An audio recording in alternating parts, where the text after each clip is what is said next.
Hello and welcome to you all. Welcome back to the Gayming Podcast Live. I'm your host, Robin, on this special DigiPride edition of the show as we dive into all manner of the most curiously captivating queer conversations on the web. I had to take a deep breath in for that sentence to come back out. I am sat in today. Mia is here in the ether in the background, slightly unwell, and we wish her well for that. So we're live as normal right here on Twitch, and for the first time ever, I think, for a podcast, we're also live on TikTok. So if you're on Twitch, follow us on TikTok. If you're on TikTok, hello. This is exciting. So welcome everyone, and go ahead and make some noise off in chat wherever you are. And we'll have a gay old time. Now, this is a DigiPride special. So DigiPride is presented by Healthy Sexual, Wizards of the Coast, AT&T, and Xbox, and is sponsored by Devolver Digital and Marvelous. Thank you so much to all of them for sponsoring us for this wonderful 3 months of queer activations.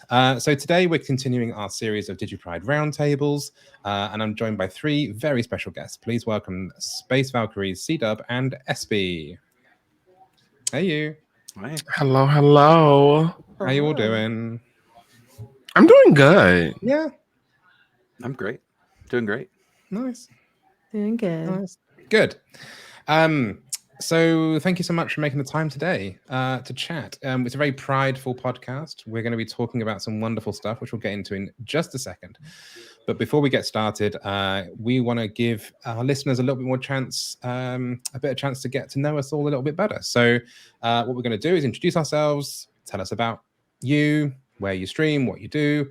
And yeah, I'll start with Espe. Hello, everybody. My name is EspeSymone. I am a drag queen here on Twitch. I primarily stream Dead by Daylight. I kind of been in my variety era, to be honest. So I stream a lot of Dead by Daylight. I've been on Fortnite. I've been on my MMOs also. I've been on Twitch for probably about 2 years and a half, sorry. And I'm actually one of the Black Unity Guild leaders. So I've been leading the Black Unity Guild, partnering with Twitch to kind of just make sure that Black creators are highlighted and heard in the best ways, shapes, and forms. And it's honestly been such a blast over the past couple of months, and I'm so excited to see how the rest of the year pans out. That's incredible, and thank you also for your work with that. I mean, it's a really important thing to highlight sort of Black creators, as you say, particularly in the current climate in the world in general. But I think, yeah, standing loud and proud, and I think you're having a really key role in that. So yeah, congrats. Thank you. Let's go Space Valkyries. Okay, hi. I am Val, or Space Valkyries. I'm a queer variety streamer. I do nothing but variety, and nothing is consistent because I have ADHD and anxiety. So my brain is going 1,000 miles a minute all the time. And I'm also a science fiction and fantasy writer. I just got my first short story published, so like, yay. Oh, that's awesome. And yeah, I also have chronic pain and fatigue, and I'm biracial Mexican American, and I'm here. I'm flaily. Hello. Oh, I stream on Twitch. That's probably an important distinction. Yeah. This is also on TikTok, but I am on TikTok too at Space Valkyrie. C-Dub. Hi, C-Dub. You can find me on Twitch under C-Dub_gaming. I am a gay variety streamer, charity fundraiser as well. I've been specializing in that quite a bit more lately and just enjoying the heck out of it. Variety streamer. I'm in my OG RPG era, so I've been playing a lot of like Super Nintendo, PS1 style RPGs lately, which has been a lot of fun. And I really just if you were around on Wednesday, I was also it's part of our Bear Pride stream that we did, so which was a blast as well. So really awesome to be here today. Awesome.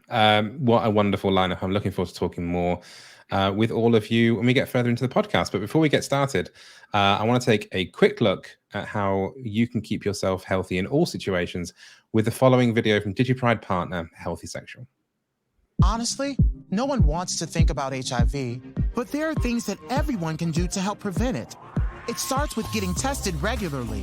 If you're HIV negative, you and your healthcare provider can decide if PrEP may be right for you. PrEP means routinely taking prescription medicine before you're exposed to HIV to help reduce your chances of getting it. And it can be 99% effective when taken as prescribed. Talk to a healthcare provider about all your HIV prevention options. Our health is worth protecting. Fantastic stuff and super important. Now we're going to get into the meat and potatoes of the podcast itself, which is a phrase I've never used and probably won't use again. So as this is a special roundtable podcast, we'll be dedicating all of our time today to one big question. And that big question is, what are the best games to play for Pride? We released an article on gaming at the start of this month, which listed off a few, and unsurprisingly, because Amy wrote it, Dragon Age was top on the list. So anything but Dragon, I'm joking. We all love Dragon Age. Yeah, or Ass Effect, depending on the month. So read the article, go and check it out. It's really, really good because Amy wrote it, and she does brilliant work, as we all know.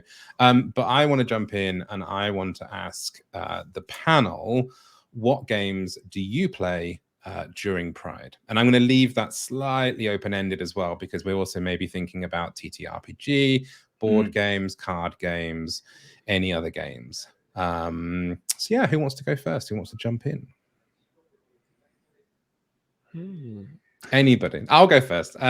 So one of the best queer games you can play, and I think it's very prideful, is actually Spider-Man, because of the amount of rainbow flags in New York City. So you can go swinging around and go and find all of the. Oh, here comes a video. Look at this. We're high tech this week. You can tell that me is in the background, not me thrashing away at a computer. We have the wonderfully created New York City, but honestly, you can go and find hundreds, if you're watching for them, pride flags. There's amazing shots of people taking photos themselves, like selfies with pride flags and stuff. So it's incredibly prideful and incredibly good fun to sort of go around. I can get lost in this game forever. I don't think I've actually even completed the story, because where you see the marker for the story mission, I get distracted by, oh, there's a side mission, oh, there's a rucksack, oh, there's a collectible I can go and get. Like, me and open world games are dangerous, and I just don't stop. But yeah, there are sort of bits that have a lot of pride flags. There's also quite a good recreation of the West Village, so you can go down to what should be in real life, kind of Christopher Street, Stonewall, etc. And the rainbow flags increase in gay intensity as you get close to that. But yeah, I'm kicking off with that. So who's going to go next? Now I've sort of broken the ice. I'm going to pick on someone otherwise. Go. Yeah, okay. I was going to say my go-to for Pride is Stardew Valley. So I love to play Stardew Valley. Last year during Pride, I did like a Stardew Valley Bachelor, but it was really just like we just whittled down the townspeople until we had like a final four, which was really delightful. I let chat vote people in and off the list, but I just love that you can actively romance as many people as you want, and then you could also romance too many people, and they'll like find out about it, which I think is really fun. But it really like there's zero penalty to just kind of pursue whatever you're looking for in the game, which I think is really delightful. I mean, a lot of the game, like, focuses on like the farming piece of it, but you get to like farm people as well, I guess. Like, you get to like nourish them in their own special ways, give them their gifts that they like, and eventually romance people, which I think give them a good plowing.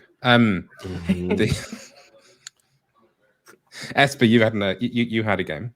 So the game that I play a lot, especially during Pride season, it is a Korean MMORPG called Mabinogi. And the reason why I enjoy it, it's a small community, but the community is like mostly queer people. Like, it's just queer people galore, and they actually put same-sex marriage into the game in 2012.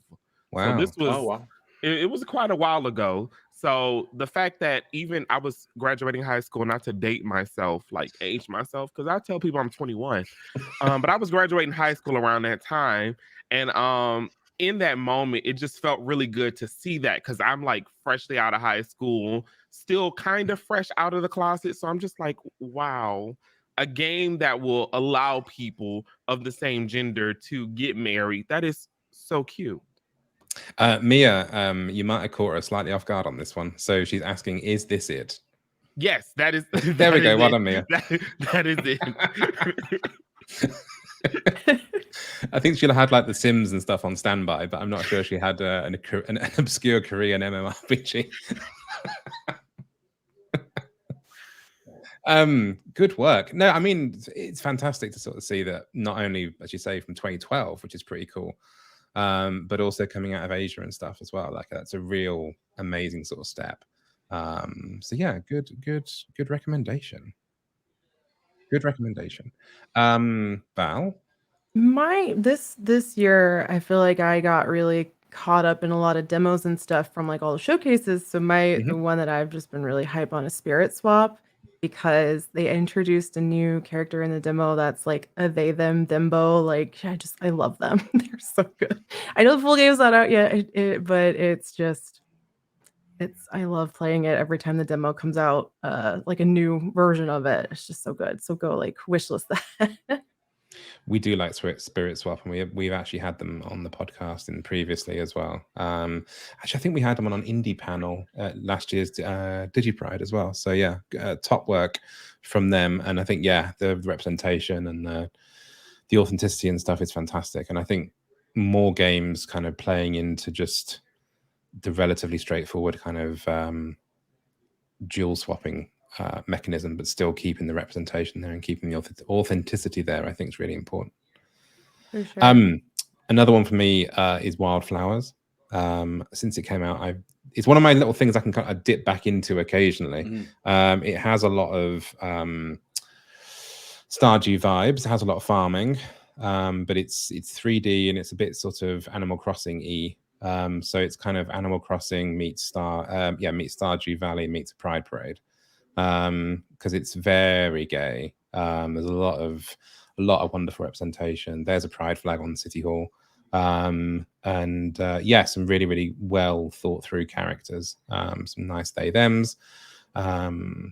It's just a really, really wholesome game. And again, that they were multi-nominated and winning at this year's Gaming Awards as well. So they did a really good job. And you get to pet cats.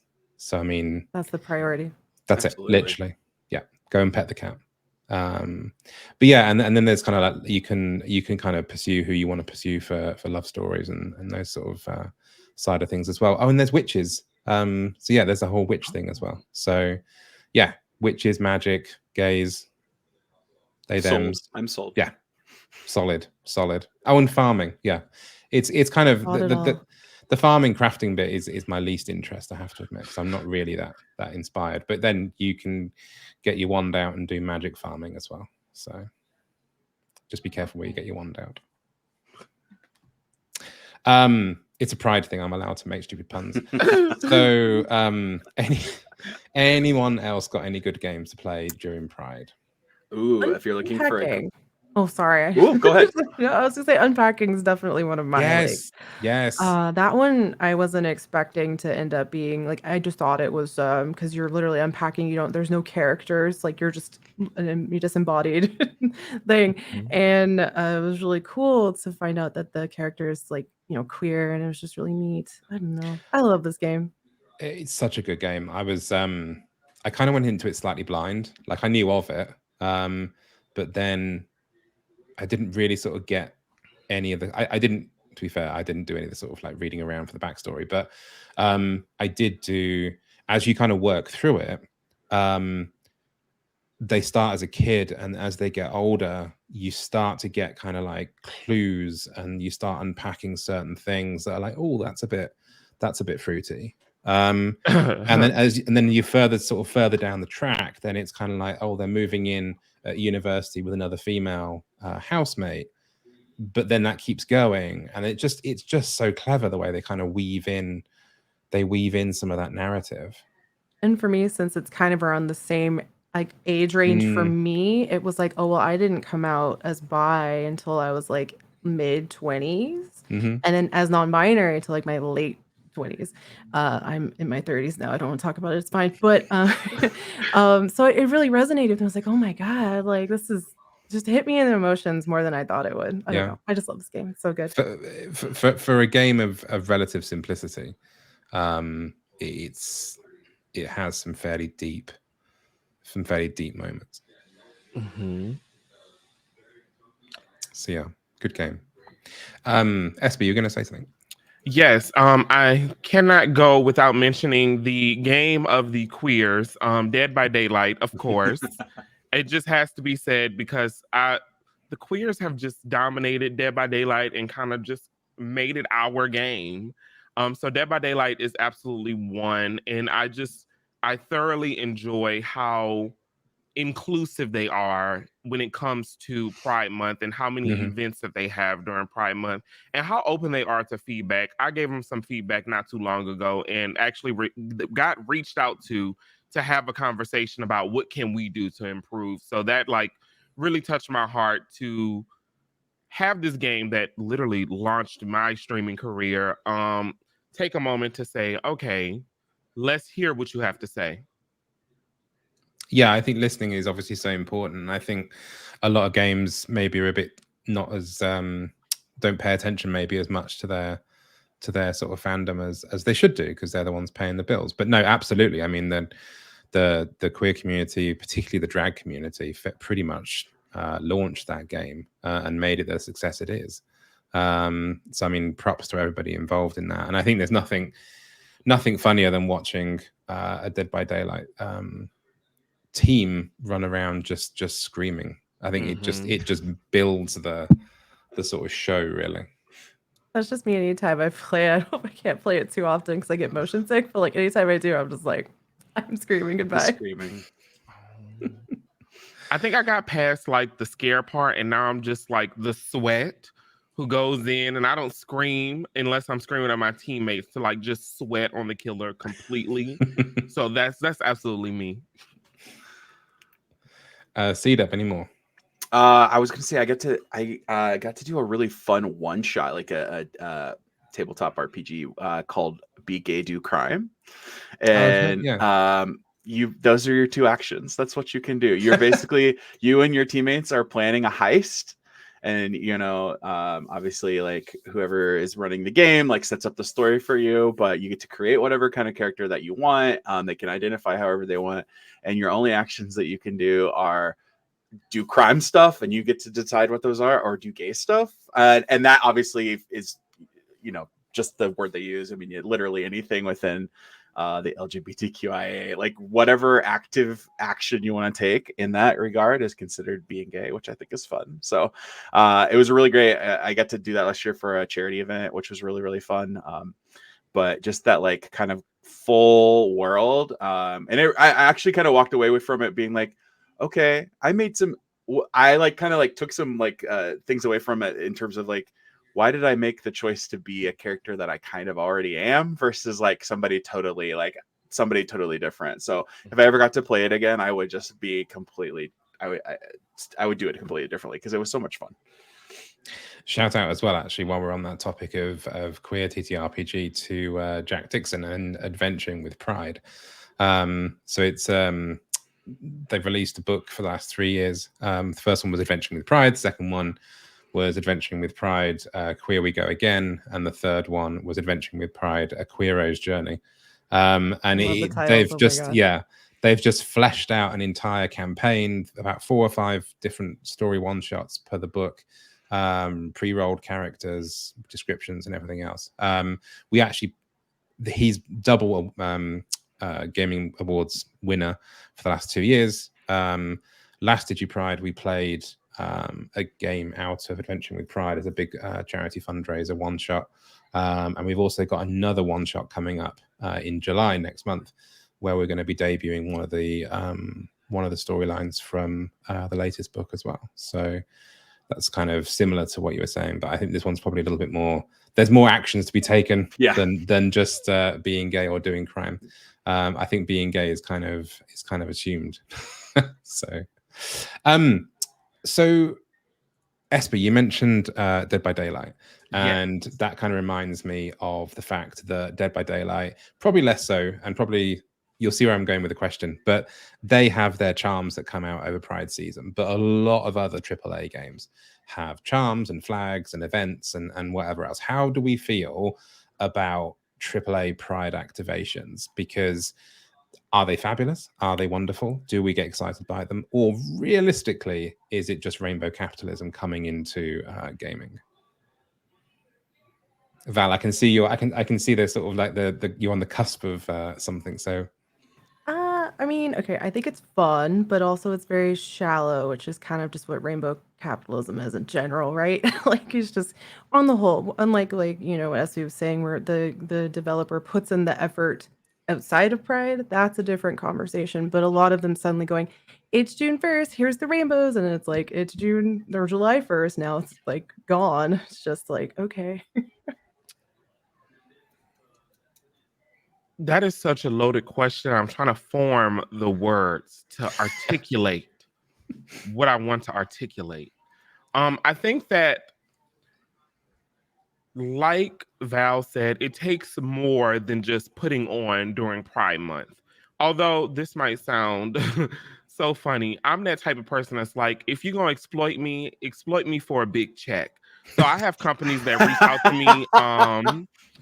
They reach out to me to have me do these events. Like I've done Pride events as a drag queen that I'm like, you literally have nothing else that is LGBTQ for the rest of the year. But the money looks good, so I'm going to show up. But even in this moment, I'm that person that tries to show up and show out. I try to give feedback, and I try to see if people take that feedback.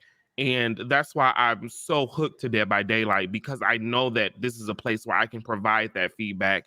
This is a community where it's not trying to just be like, oh, let's be gay for the month and then just keep going. Because they introduce their codes for like the Pride flags, and they say, you know what? Let's keep them all year long. Mm-hmm. Let's keep them year round so people can rep their identities throughout the game, which is something so small. But to like run around with a trans flag on my Claudette, I'm a Claudette main, by the way. To run around with a trans flag on her, I'm just like, okay, this is just so small and so cute. And then when you get into a game and you run into somebody else who has the same flag, it's just like, wow. So I think if companies are looking to be better, Dead by Daylight is a great example of how to support your community. Yeah, absolutely. And I think to your point earlier as well, it's these kind of tokens and trinkets and whatever else are fine. But I think it's the actions 365 days of the year that really kind of set it apart and really kind of lay it on. And I think there's a picture that came up a second ago. I think Mia got ahead of me. But there was the Overwatch is doing a Pride event for this year, first time in 7 years since it launched. And I think they've always skirted very closely to the edges, but they've never quite ever gone into it, because obviously bringing out all the characters in the associated media and declaring a handful of people as being gay or lesbian or whatever, they've never ever kind of committed to it in actual in-game. And I think that's why people are so excited about Overwatch 2 until they then took it away. Was the notion of having sort of storylines and the notion of actually getting some understanding of these characters. But I think, yeah, it's kind of how you mix it up, and it's kind of how the representation's there and how they're then going to stand by that. Like, is Overwatch really going to be standing by LGBTQ people all year round? Are they going to do something about the people that are running around trying to kill Soldier 76 all the time? Are they going to do anything about the over tagging issues? And I think it's an interesting first step, but I think the proof will be in the pudding as we exit, to your point, Val, as we exit June. Who's going to keep the metaphorical flags up? Who's going to keep those charms available? For me, it's that like frustrating like McRib mentality of they're like, we brought it back for you for a short time, and you should be pleased that we brought this back. And it's like, yeah, but you could, like, just like Espe was saying, like, I could have my Pride charms on all the time. I can get those anytime I want in Dead by Daylight, right? Whereas I heard somebody last night on a stream I was watching say, like, oh, this code for Apex Legends doesn't work anymore, and it's still Pride Month. You know what I mean? Where it was like, like some things like that, where Fortnite did a really great job. Fortnite did a like an awesome job of bringing out some like Pride skins and things like that in August, like a month that it didn't need to. Do you know what I mean? And then they're just available fairly regularly. So it's always really interesting who adheres to that. Like, you know, you should be happy that we brought this out right now, but we're going to take it back mentality versus, hey, we put this out and you can just get it whenever, you know? I think someone just said in chat, limited edition acceptance. I think it's also good, like listening to what you said, C-Dub, to just have random moments where you drop queer content. It can be something as small as like, oh, this character is canon gay. This character is canon a lesbian. And everybody doesn't have to be queer. Although if you ask me, I think that every game needs to just have queer people across the board. But that's just me. Hard and agree. it just makes things better. Like if you drop a character in the middle of December and you're like, oh, by the way, this character is queer, that just shows so much to us. Like, oh, we aren't just your Pride Month charms. Like we aren't the things that you pull out for Pride Month and dangle around like, hey, look, we are accepting of people right now.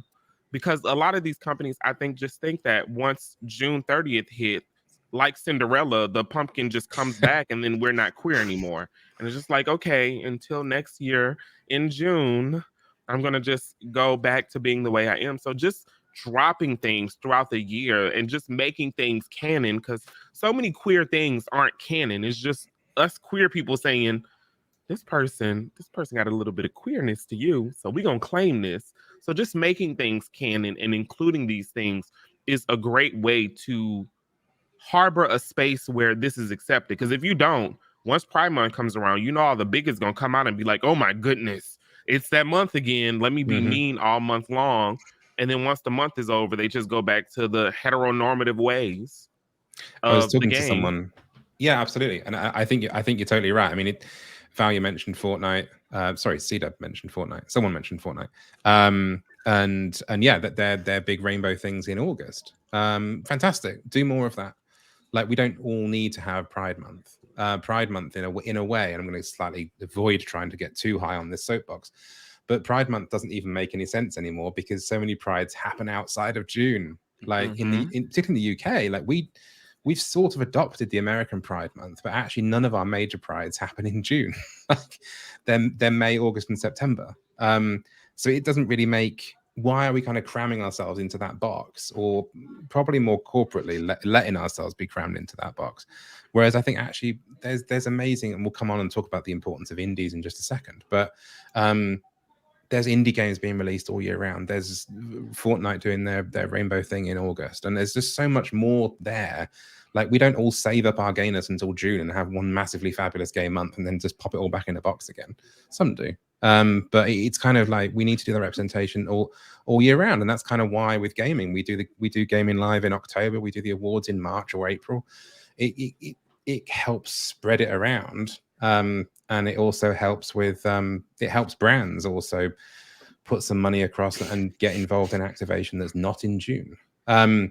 So moving, I am pro fall pride. No more sweating. Let me wear a sweater. Exactly. Like I don't need to be. I don't need to be in a tank top. Let me be comfy. A pair of jeans. Like let me have my fall pride. Give me my hoodie weather pride. Yes, Yes, let's go. That sounds really good. Random fun fact about fall prides. In New Orleans, there is Southern Decadence. I'm from Louisiana.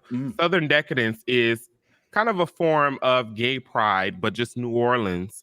In September, it's Labor Day weekend. So if you ever want like a fall pride type of moment, travel to New Orleans and have some fun during Labor Day weekend. Yeah, and there's other prides, particularly as you say down south because of the temperatures. I think Arizona have a pride. There's in October. Atlanta, I think, is near the fall. Palm Springs is definitely. I think Palm Springs is like November or something, but that's not a massive surprise because I don't think anyone can be outside in June in Palm Springs because they'll just melt into the pavement sidewalk. But no, I think more stuff outside of June. That's a good takeaway for the podcast. So when when you've played games, I mean, I know we've talked about it a bit already, and there's been some interesting bits starting to come up, but what queer game has left the most lasting impact on you? Like, what have you actually played? Not necessarily, I mean, okay, it could be kind of like lasting impact of being like, oh, that was really good fun, but maybe something a bit more sort of deep and meaningful as well. So, I mean, has anyone got an example straight away? There's one. Well, I have like 3. I'll try to keep it short, I swear. I have 2. It's fine. Chicory, if you've ever played Chicory, the main character, I believe, is, if I remember correctly, queer, but that one's just emotionally devastating. It's about learning to like come into your own and like trust yourself, and just I streamed that and I was like, oh, I'm crying. That's cool. And it's just and the soundtrack is done by Lena Raine, who's done a lot of really awesome stuff. Wow. And yeah, just go play that game. It will emotionally devastate you, but you'll enjoy it. And then We Are OFK. Oh yeah, yes. That one is I love that one. That one's also very really emotionally poignant. Really good soundtrack to that as well. Talking of emotionally poignant and kind of like having that real impact, I picked up when it first came out, actually a few years ago now, Tell Me Why, which is Xbox Game Studios, and it's from Don't Nod, who obviously, if you don't know, did the first few Life is Strangers, and they reached out to us because they announced this on a YouTubey thing, and they said in the video that it was going to be a trans-led story, and there was kind of a collective sort of like trans breath of like, oh god. And so they actually reached out to us to sort of say, can you help sort of shepherd this out into the world? And we did. And then I sat down and played it. Now, I am not trans. I don't identify as trans. I have a lot of trans people in my life. I believe that I always have a good understanding. But genuinely playing this game, I was just so absorbed, so impacted by it, because this game, amongst a lot of other ones, actually is the living definition of walking a mile in someone else's shoes. And genuinely playing as Tyler, the kind of microaggressions that the game has, it deliberately chooses not to kind of get too deep and kind of too transphobic, because that's not the point. But there was a lot of little kind of like townsfolk microaggressions and stuff, and I think it really started to sort of like cut into me when I was playing it. And it just never normally one for that type of game. Normally enjoy a massive cutscene, I have to be honest. I always get in trouble with my partner because he tells me off for skipping. But this one, literally, I just put the controller down and just sat and watched. I think he came down at one point, and there's me with sort of like, it's like, you okay? And it's like, yes, I've eaten onions recently. I was like, it just like, it was really kind of like I was losing it. But no, superb game, absolutely superb game. I will have to check that out, because I'm also that person that does not watch cutscenes. If you ask me what's the story of a game, I don't know. I have no idea. As long as I could just fight stuff. Yeah, just get me back into it. Yeah, I'm just going to press X or escape to skip, and then just go right back into the fighting. It's worth it. I'm a writer. My whole thing is narrative. So that's totally valid though. But it's always just kind of amusing to me, that dichotomy of like people who skip cutscenes and people who are like, no, the narrative is important. Don't skip the cutscenes. I will say that it's the way I treated it, I think, was more of a living movie. So I kind of deliberately made an effort to sort of like engage with it and watch it, because I also figured out, having skipped one cutscene, that obviously the conversation bar comes up and you have to kind of react to what was said, and it's like, oh, I better pay attention. But that was early in the game before I kind of got hooked into it, and then I really got hooked into it, and I was like, oh no, I'm going to take this very seriously. But yeah, I think I blasted through it in about a weekend as well, which is usually not my cup of tea. Now, I don't normally have a good staying power for stuff like that, but it was just so absorbing. Like, if any game would actually make a really good movie, it'd actually be that. There's just so much out there. who else has got like a game that's really kind of impacted them? Let's say, tell me why it was mine. Like, and you literally said what I was going to Good, say I about went it. first. But I I what didn't have I the second one. I mean, I probably could have spent another hour just flirting as Tyler and just Yeah. like watching that kind of like, there was just so much humanity in those scenes and just the, you know, his connection with his sister just really there. It really touched me in a way that I would have never expected. And I don't even know that I was like actively talking to chat during those cutscenes in a lot of different ways because I was just so drawn in by it, and chat got to watch me like tears welling up. But it was just it's just a really well told story where the trans identity is part of it, and yet also not. Yeah, It. I was going to don't say know. because it's I don't know a not. better way to explain it. No, you're it was so absolutely great. right. It's not. It's a trans-led game, but it's not a trans game. The whole point of it's not the point of the game is not being trans. The trans piece, although impactful on the relationships within the game, it has nothing to do with the storyline. And I think that's kind of what really resonates as kind of being really authentic. I think is that it's just part of the character, and it's just getting on with it, and it's just living that life. I think there was some really great stuff. It was set in Alaska, and I think there was other amazing examples of representation in there as well, because the local the local native population as well. Mm-hmm. There was a lot of references to that.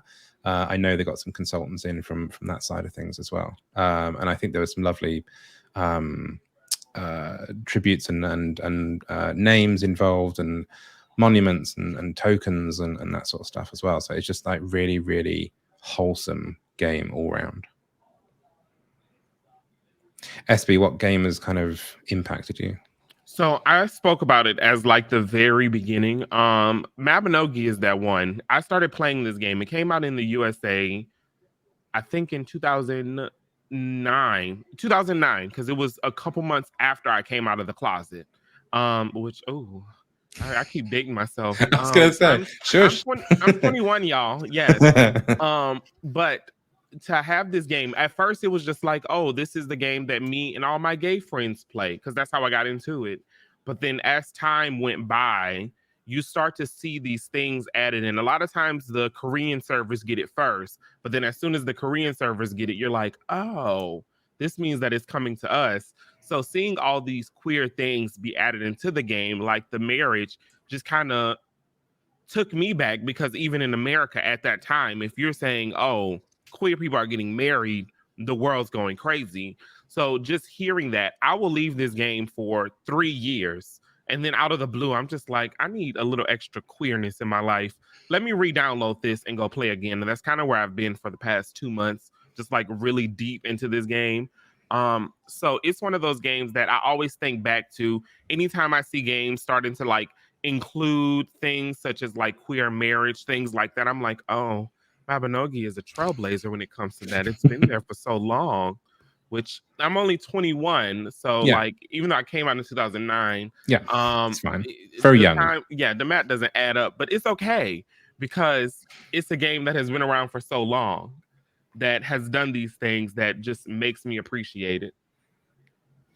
Yeah, I think anything like that is just really good for representation. I think it's incredibly, I mean, I'll echo what I said earlier. I think it's great that it's come out of both the age and also the part of the world it's come out of. I think it's fantastic. But yeah, I mean, look, I think anything like that, I think anything that has good representation, I think authentic representation is obviously a keyword that we kind of use quite a lot with the magazine. It's super important. Any others? I mean, I might say in terms of impact, if we're telling the coming out stories, I think the go-to one would be The Sims, who genuinely, when they were sort of young and playing around with their sexuality, in SB's case last year,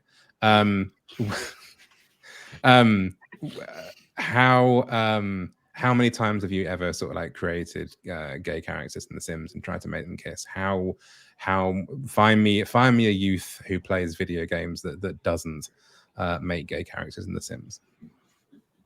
I tend to get mine stuck in the swimming pool and set them on fire, but that's a separate issue. That's just playing The Sims correctly. Yeah, exactly. Just tell you. Exactly. But in terms of examples where, I mean, this is obviously newer Sims because it looks good. But I think as with the, in terms of sort of representation and stuff, that was well ahead of its time. So yeah, that's my other example of authenticity and impact. Because certainly as an incredibly confused kid from a village that didn't have a clue what was happening, to kind of even have any kind of exposure to, hold on a second, this is a thing that's not just in my head. Suddenly kind of started to make a few things make sense. I'll say I've really enjoyed in some of these older RPGs that I've been playing too, like trying to find the right queer representation that's not, it's not like super vocal or advertised, but like clear, like you like now through a lens of like 2023, you're like, that character is queer coded in lots of different ways. I just finished Chrono Trigger, and there's just a lot of queer coding in that, both directly spoken about as well as not. That is just really delightful as well. I also there's a wonderful trans character in Thousand Year Door, Paper Mario Thousand Year Door as well, that like you get to like bring onto your party as well, which is super delightful. The game doesn't handle it very well, but once they're in your party and under your care, you make up for it, which is super delightful as well. I think it's kind of it was fun, but it was exhausting. But it was mostly fun when we were younger, not so much in Espe's case because she's only 21. Yes. But the when sort of like the more senior ones of us perhaps were younger, the notion of having to code and find those kind of characters and say, oh, is that a gay thing? Was that or was it just, or should we just kind of press ourselves into that character anyway because we kind of lay claim to people? And I always wonder like how much of it is like a baby sort of gay developer somewhere just going, oh, I'm just going to give them pink hair, and kind of like, and that'll be that. But that's as far as I can get away with. Or how much of it is just an exciting homosexual imagination? Oh, thinking of the gay imagination, Street Fighter always pops into my head with Chun-Li. Yeah. Chun-Li is absolutely the queerest character. I don't know, maybe something has been written to my knowledge. I have no idea of her being a queer person, but you could not tell younger me that she was not me on the inside. As I played Street Fighter the whole time, I'm just like, this is me. This is literally me. I relate to her so much. She is so great. So that was my queer imagination character as I grew older. Not too much older. Not too much older, Yeah. Just a little bit older. Yeah, 6 months. I definitely had a moment with Chun-Li with like when I was younger, you know, again, I didn't come out as bi until like my mid-20s, which was just yesterday, obviously. But but I was like, she's just got really great thighs. Like, oh my God, I love those. I just could not stop looking at her thighs. And then later I was like, oh, sweetie. Oh yeah. I think Oh, baby. for me, as I remember when I started my hormone replacement therapy, I was like, oh, all the signs were there. And she popped up. I was like, yeah, no wonder you were sitting at home like, this is me. Okay, I see why now. The connections are starting to be made. So I too had that same realization. We've talked a lot about AAA games, but we've also kind of mentioned, I think what's been interesting is some of the ones you've mentioned as kind of games that have had more of an impact on us are actually indie games. So are indie games, and that's a very leading question because we've pretty much answered it, but assuming that indie games are still telling the best LGBTQIA plus stories, A, yes. B, do you have any good examples? And C, why are AAA games struggling to tell these stories? Because they're dominated by cishet white guys and they don't ever let anyone else in management positions or tell the stories. Mm-hmm. Obviously we mentioned Wildflowers earlier, and CW, I know you mentioned Stardew, and we talked about Tell Me Why, and that there's just so much. I mean, Tell Me Why is probably one of the ones that kind of maybe tiptoed a little bit closer. I wouldn't say AAA, but maybe AA, because it did come out through Xbox Game Studios Direct. But I mean, they had to fight to get that game through. But genuinely, and it's half the reason we do what we do at gaming. And I know that Amy has a very big passion for keeping the indie flag flying. The beauty of LGBTQ indie games that just tell fantastic, unfettered, unedited, unfiddled around with kind of like money and publishers. Just gives so much wholesome and just so much loveliness that I think that they will still stay at the sort of top end of that tree for an awful long time. Also, this is Eichenfell. It is Eichenfell. It's a great example. On my list. If you want a magical school game that isn't written by a turf, that go one, exactly. Go play it. Yeah. We actually we actually did an article on gaming. I think it was it must have been I think when it came out, that game came out, written by she who should not be named. When that game came out, I think we did release an article that's kind of like, here are 6 other magical LGBT witchy stories that we can play with a lot more ethics. But no, Eichenfell's superb game. Although someone corrected me, one of the devs corrected me, it's actually Eichenfell. My bad. There you go. Take it home and live with that knowledge. But no, it's just yet again, and obviously published through Humble, but Humble do fantastic work in the space. Hades, good example of an indie game poking its head up into the very big stratosphere of winning multiple awards, and basically everyone's pansexual. So that's just a really great cast of nearly everyone you want to boink. But yeah, I mean, I just think indie games tell fantastic stories, and I think that the AAA space is just something that is getting there. They're starting to sort of like, there are good examples, but I think refer back to the sort of previous conversations we've had around, they tend to just get there in June, and then they get off the bike on the 30th of June. Yeah, I think that especially when thinking about like the bigger games versus the indie games, when it comes to like looking at the teams that build them, a lot of times we see more diversity on the teams that build the indie games, whereas when you have the games that are the AAA games that are like really humongous, and you look at the people that we're working on, and then you look at the people who are making the decisions, it's all straight white men. And it's not even to say like indie games have nothing to lose. I say nothing to lose with quotes, because the thing that they're afraid of losing is their straight white game players. And I think when indie games come in, they're just like, this is the audience I want. If these people come and play the game, thank you for being allies. But this is the audience that we're seeking. Whereas these bigger games that's been around for a long time, Call of Duty is a good example, is like, I know what my audience is. And if I do something like this, I'm going to start to lose some of that audience. And do we want to affect our money? Because at the end of the day, to these companies, it's all about the money, regardless of who gets representation, which is why even with Call of Duty kind of putting out like Pride Month stuff this year, I was like, okay, are we going to see some more of this? Like, no. Are we going to keep going? That was kind of an example of like, okay, you took the step. I'm not saying you're wrong for taking a step, but I'm also not jumping on that step with you. I'm still on my stairs a few steps up, and I'm going to look back to see if you're going to keep making your way towards me, or if you're going, like they always do, say, oh, I took the step up, but let's step back down, close the door, and lock it until next year. Call of Duty was a really weird one. It's not the game that you expect to come out with pride related stuff, because I can't think of a gay person that goes, let's do war. And yeah, it's just odd. And I knowing how toxic that space is, I do fear for anybody that's kind of running around a battlefield with a feather boa on, or whatever the accessories are.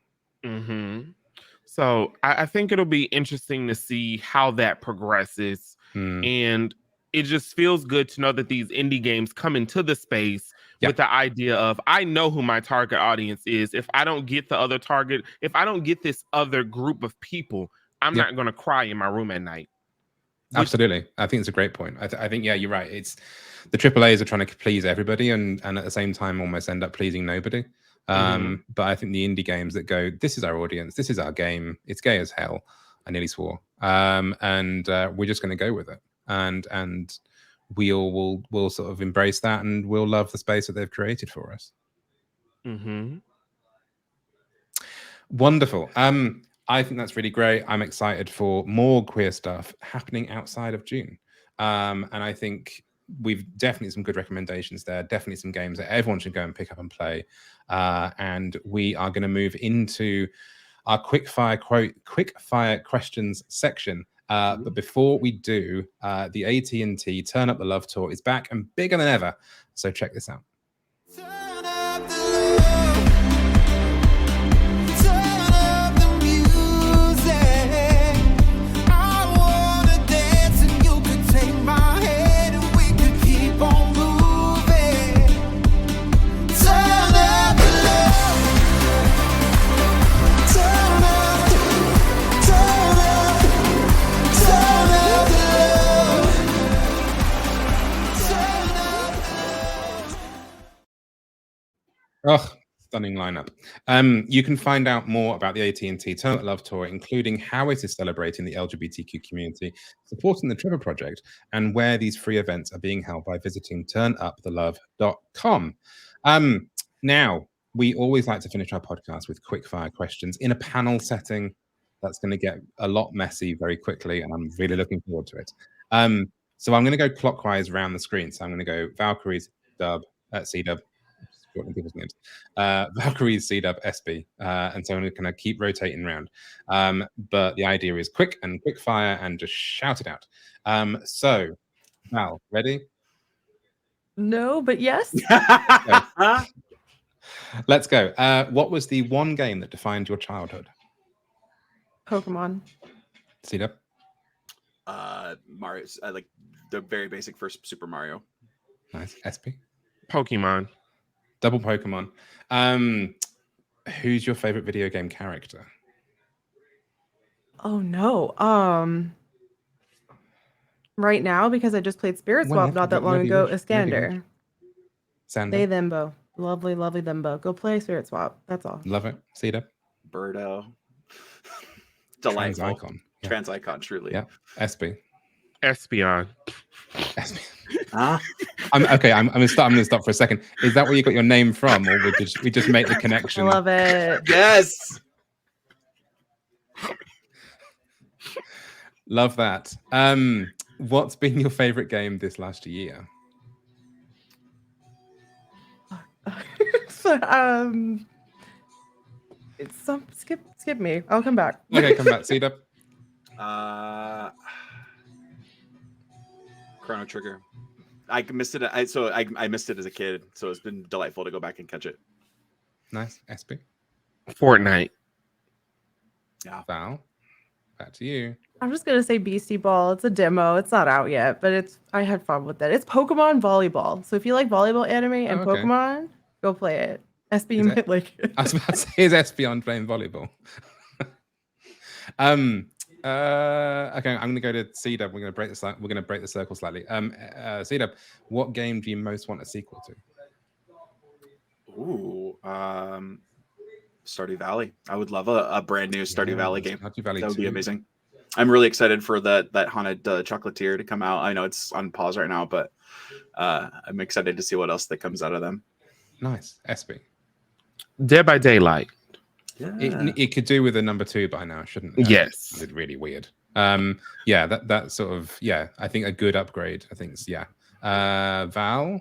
Hades 2. It's a cheat. It's not out yet. It's coming. It's Okay, it's fine. Hades 3. Yes, please. Take as many Hades as they give me, honestly. Hades thrice. Oh, well, in that case, Val, the next question is just for you. What game are you most looking forward to coming out in 2023? Hades 2. Yeah, there we go. All right, Cedar. Hades 2. Cool. Yep. SB? The Pokemon DLC. Nice. Ooh. I didn't even know Nice. that was a thing. I'm excited for that too. Yes. DLC for which one? For my brain. What was the last one? My brain is hurting. Scarlet and Red? Scarlet and Violet, yes. I knew the names. They threw me off with changing it from like the gems over to this other stuff. Scarlet and Violet, they have DLC. Nice. Oh, I don't like that question. I'm going to go to this one. What is one game you think everyone should play at least once in their life? Unpacking. Yeah, actually, it's a good shout. C-Dub? Ooh, Mine's Fortnite, just so everyone can experience being shouted at by 12-year-olds. I was gonna say Final Fantasy VII. No, we don't. No, you asked the question. This is not a judgment. This is Robin. SB. RuneScape. Oh, interesting. That's so out the blue. I know. No, I like that one. Oh, you like that one, but you don't. Okay, that's fine. No, I don't like. I don't like that's that. fine. I see you. Silence me. This is okay. You have to remember this is a very technical island, but you can't actually call for help from it, so it's not that technical. But if you were marooned on an island, what game would we all play together? So we have to be able to wire together somehow using wireless, but of course you can't use wireless to phone off the island. Val. Final Fantasy 14. No. Okay. Don't like Final Fantasy. But okay, good. Yeah. Mia. C-Dub? Mario Party Superstars. Yes. Although, you see, I have an issue with that as well. Mario Party is just the star allocation is incredibly unfair. See, I'm very competitive and I'd like to win at stuff. And if I've made a really good effort and I've come first, I don't like the bonus stars that it's like, you've got nice hair. And then somebody else ends up winning. You did the worst in all those games. Here's demonstrably good. Yeah, I'm demonstrably good at this game. I should win. SB. Roblox. Yes. Yes. I just say Roblox because it's just like thousands of games on there. So we would have such a wide variety.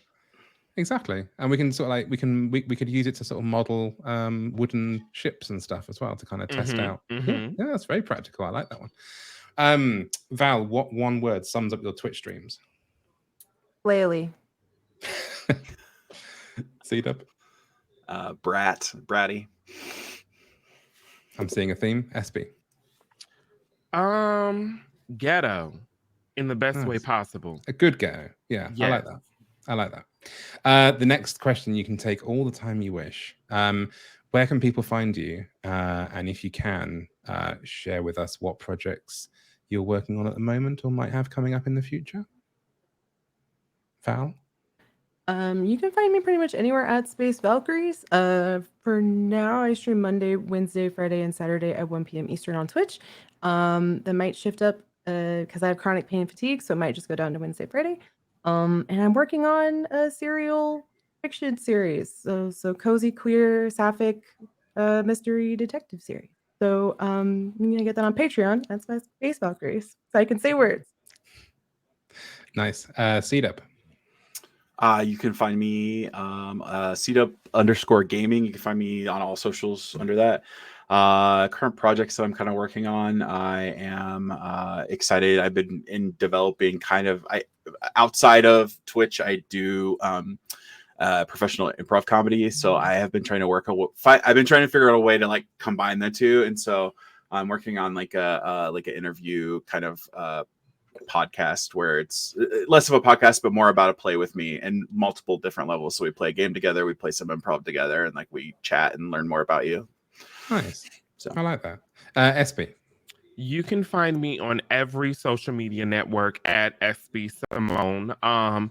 Projects that I'm working on, the Black Unity Guild, of course, that is like literally a passion child of mine that I spend day and night working along with the other guild leaders to make a wonderful place. And also I started streaming way more. I just graduated with my master's degree about a month ago. Thank you. So my schedule is so much more free than it was for the past 2 years. So I'm more online. And if you're also in the LA area, I am more in the clubs now. So I'm starting to get back out, do more drag shows, which I typically post on my Instagram or my Twitter saying, oh, I'll be here. So definitely stop by if you see a flyer and say hello. Brilliant. We'll definitely drop a follow to all of these fantastic people. I've had an absolute blast. This has been an absolutely fun time.